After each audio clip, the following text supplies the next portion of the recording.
Assalamualaikum warahmatullahi wabarakatuh. Mengawali pertandingan ini, Manchester United berhasil menang melawan Tottenham Hotspur dengan sangat meyakinkan. Ya, kita dapat melihat kemarin dimulai dari starting line up-nya saja sudah sesuai ya seperti match-match yang biasa dilakukan, yaitu dengan Carrick memasukkan line up seperti mulai dari Sander Lamens, Luke Shaw, Lisandro Martinez, Harry Maguire dan Diogo Dalot. Kemudian pada pemain tengah untuk gelandangnya yaitu ada Maino yang selalu dimainkan oleh Carrick.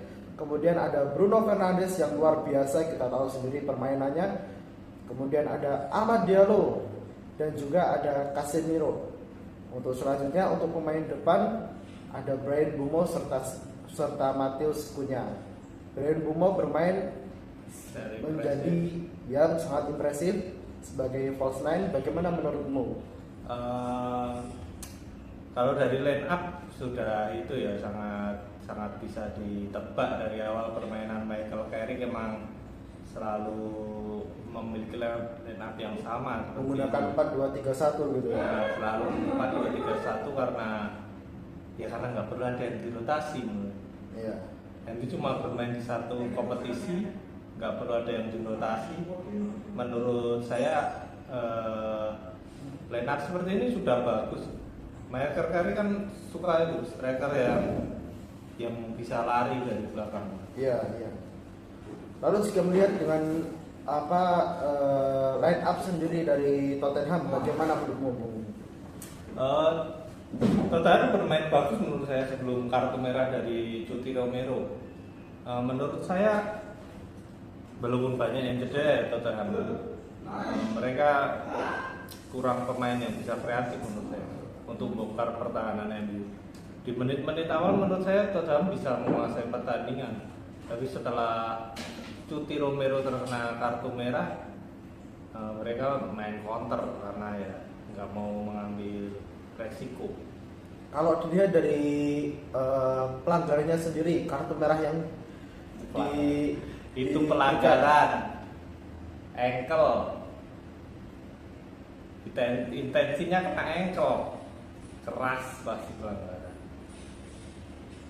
Baik, kemudian terjadi perubahan line up gitu kan ketika kita melihat Tottenham pemainnya berkurang satu, kemudian mereka mau mengubah strategi menjadi 4 back yang awalnya 3-4-2-1 menjadi 4 back 4-4-1. Bagaimana menurutmu? Apakah itu efektif?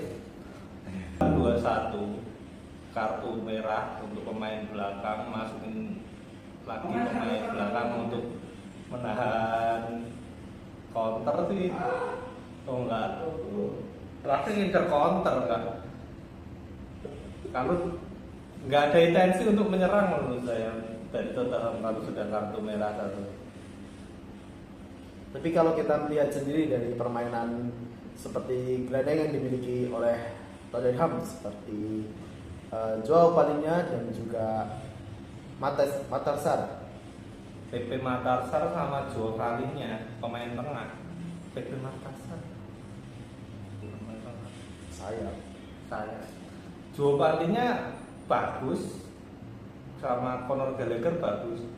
Menurut dua-duanya biasa aja sebenarnya, bagus tuh biasa aja ya, nggak seimpresif kayak Casemiro. Saya.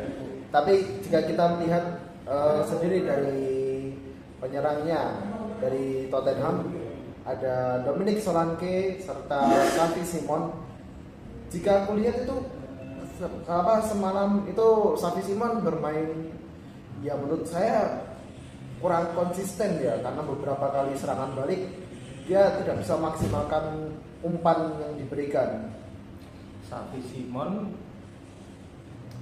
Simons bagus tapi kurang determinasi. Kalau menurut saya antara Xavi Simons sama Bruno Fernandes agak timpang ya kalau dibandingin di pertandingan ini. Kapan sih Bruno main jelek? Nah itu kita masuk ke Bruno sendiri, kita lihat Bruno what a player. Dia setiap match selalu berkontribusi memberikan kontribusi assist maupun gol. Apakah memang Bruno ini sudah sepantasnya menjadi mungkin the best midfielder in Premier League? The best midfielder. Secara kreatif mungkin Bruno Fernandes the best midfielder in Premier League untuk sekarang ya, tapi kalau untuk waktu yang panjang di sebuah MU menurut saya Bruno Fernandes 1 tahun lagi atau 2 tahun lagi sudah menurun.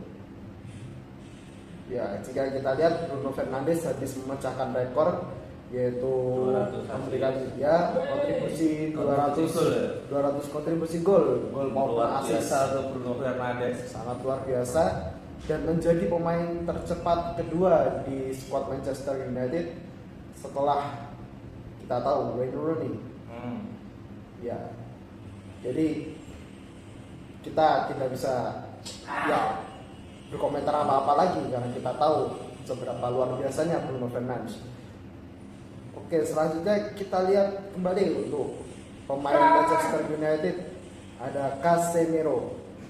Bagaimana menurut Casemiro? Di pertandingan kali ini Casemiro solid, Kobbie Mainoo, Casemiro lini tengah itu sangat solid untuk pertahanan. Untuk penyerangan menurut saya Bruno, Casemiro, Mainoo untuk lini tengah oke banget. Kalau dibandingin dengan zamannya 3-4-3 ya, yang kita menaruh dua di tengah ya, kayak Casemiro, Bruno, menurut saya 4-2-3-1 ini lebih cocok untuk tiga lini tengah. Kobbie Mainoo, Bruno Fernandes sama Casemiro ini bisa membuka itu ya, membuka potensi yang natural posisinya. Tapi dengan line up seperti ini 4-2-3-1 apakah itu justru dapat lebih mengurangi jam bermain dari seorang Patrick Dorgu? Jadi cedera. Kita tahu Patrick Dorgu sedang cedera. Kita tahu Patrick Dorgu sedang cedera. Saya tahu. Kita tahu Patrick Dorgu sedang cedera, tapi apakah formasi 4-2-3-1 ini cocok untuk seorang pemain Dorgu? 4-2-3-1 Kayak 4-2-3-1 untuk Dorgu. Kenapa Dorgu cocok di 4-2-3-1 loh? Iya.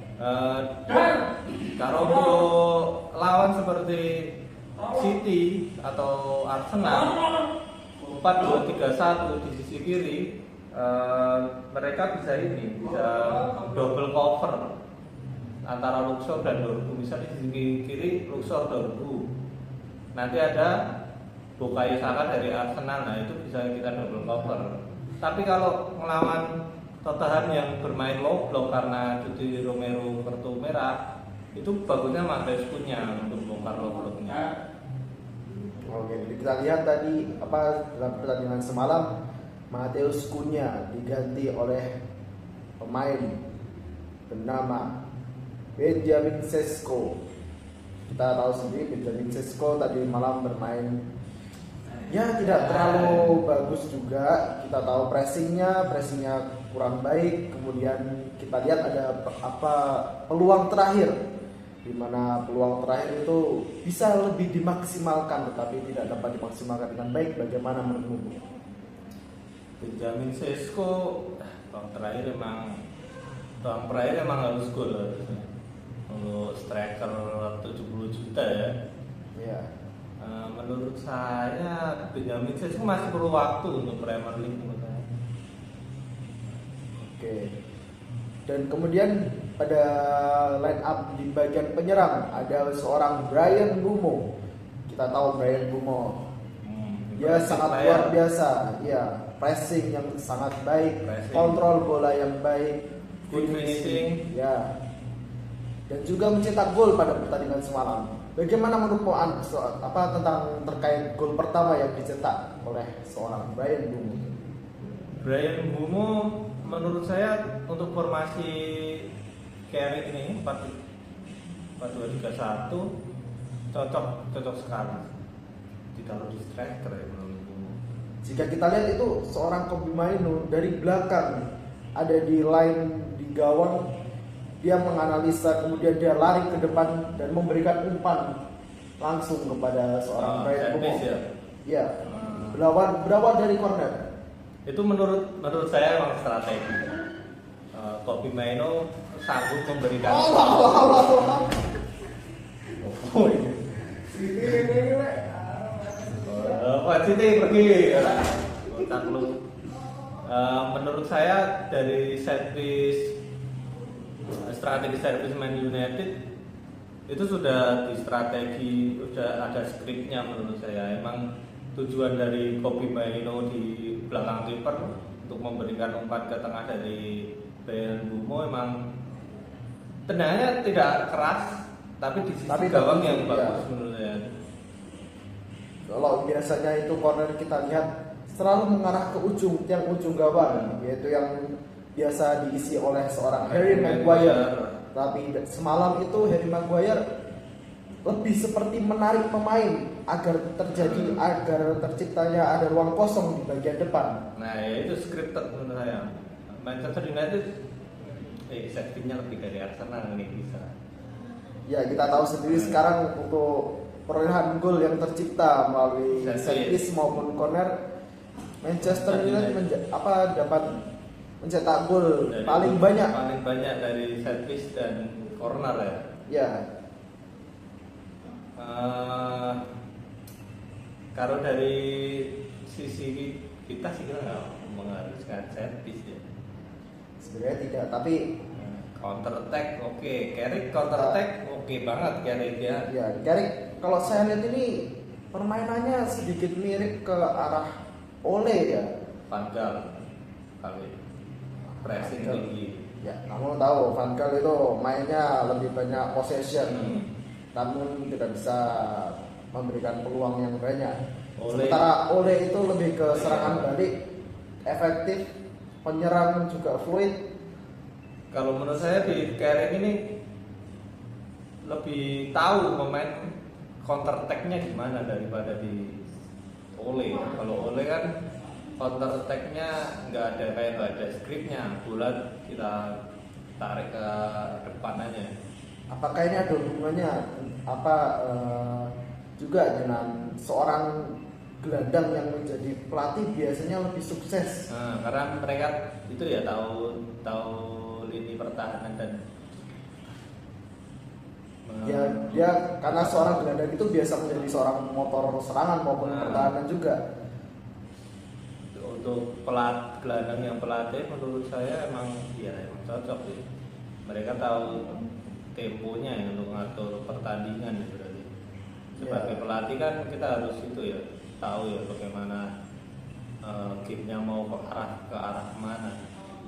Ya benar. Sekarang kita masuk ke dalam defender, yaitu ada Luke Shaw, Lisandro Martinez, Harry Maguire dan Diogo Dalot.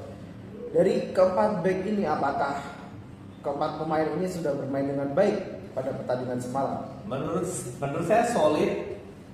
Empat back ini solid. Untuk Dalot kita nggak nyangka Dalot ya. Dalot ternyata dalam formasi 4 back bisa lebih maksimal ternyata. Untuk padahal di wingback kita tahu sendiri Dalot pas-pasnya kayak apa. Di 4 back ini menurut saya Dalot impresif. Luke Shaw, Dalot di sisi kiri dan kanan menurut saya oke. Lisandro Martinez di tengah solid, Harry Maguire solid. Ya, dan yang terakhir ada Senne Lammens. Luar biasa. Semenjak kedatangan dia, Manchester United hanya mengalami kekalahan sebanyak 2 kali saja. Bagaimana menurutmu? Apakah pergantian ini sudah Senne Lammens impresif. Senne Lammens ini sejarah pria ganteng dari Afrika menghilang kan kehidupan MU semakin mantap. Senne Lammens oke. Senne Lammens kalau dibandingin sama Dibu Martinez yang kemarin keinginannya Ruben Amorim gimana? Sebenarnya kalau Secara kualitas ya. saya melihatnya kualitas Dibu Martinez jauh di atas Senne Lammens. Secara pengalaman juga sudah lebih banyak, usia berbicara. Ya. Tapi World mungkin Cup player. World Cup player katakan juara dunia. tetapi kalau saya lihat di sini mungkin dari manajemennya sendiri, manajemen MU ya, kita tahu mereka ingin melakukan rombak squad, mereka ingin melakukan revolusi, mereka ingin mendatangkan pemain yang masih muda. Senne Lammens untuk pemain muda berbakat dari Royal Antwerp ya, sangat oke menurut saya. Kalau MU mau mencari pemain yang berbakat dan muda, kalau Premier League ready menurut saya Dibu Martinez ya attitude sih. Dibu Martinez attitude is not good. Senne Lammens muda, saya harap attitude lebih bagus dari Dibu Martinez. Ya, setidaknya dengan kedatangan Senne Lammens sekarang itu dapat membuat gawang menjadi lebih aman untuk musim ini. Oke, sekarang kita lanjut kepada preview untuk match selanjutnya, yaitu upcoming match kita akan melawan West Ham di Februari tanggal 11 ya, di jam 3.15 AM. Bagaimana menurutmu? Menurut analisa ini jam mana? Menurut analisa Bung Rokim, bagaimana menurutmu tentang analisa dari match yang akan datang ini? West Ham ya, pelatih West Ham Nuno Espirito Santos, pelatih dari Nottingham Forest yang kita dikalahkan Nottingham Forest pas Nuno Espirito Santos bermain ya, bermain menjadi pelatih. Menurut saya untuk strategi dari West Ham, mereka akan main low block seperti yang kan Nuno Espirito Santos biasa main low block, lalu counter seperti yang terjadi di musim yang lalu ya. Anthony Elanga sampai sprint dari tengah. Iya. Kita kebobolan dari Anthony Elanga, pemain Manchester United sebelumnya. Kalau menurut saya West Ham harusnya menang. West Ham nggak punya itu, menurut saya nggak punya pemain yang dia punya Jarrod Bowen mungkin. Jika kamu melihat sendiri untuk dari match ini, match yang akan datang ini, apakah squad yang akan diturunkan oleh seorang Michael Carrick itu, maksud saya Miracle Carrick itu, apakah akan menurunkan squad yang sama? Menurut saya untuk sekuat masih tetap sama. MU tidak punya laga di kompetisi apapun. Menurut saya tidak perlu rotasi. Orang kita cuma main 1 minggu 1 kali. Untuk secure 4 besar menurut saya tidak perlu ganti. Kita main seperti biasa, pressing atas, pressing tinggi di atas, ngejar counter. Tapi kalau main low block, Matiskunya harus main dari awal menurut saya untuk membongkar low block. Tapi apakah itu berarti seorang Benjamin Sesko itu tidak dapat menjadi seorang pemain inti lagi pada squad yang diturunkan oleh seorang Michael Carrick? We never know ya. Benjamin Sesko menurut saya untuk pressing saya lebih suka Mbeumo sih. Karena lebih cepat, ya, lebih apa namanya? Dia bisa pressing lebih secara work rate Secara juga lebih komposer baik. juga bagus Mbeumo menurut saya untuk pressing. Untuk finishing sepertinya masih lebih baik Mbeumo ya. Iya. Dari sisi itu memang Mbeumo lebih punya atribut untuk strike rate ingin Michael Carrick. Karena kita nggak 3-4-3 lagi. Ya, jadi begitu pembahasan terkait MU.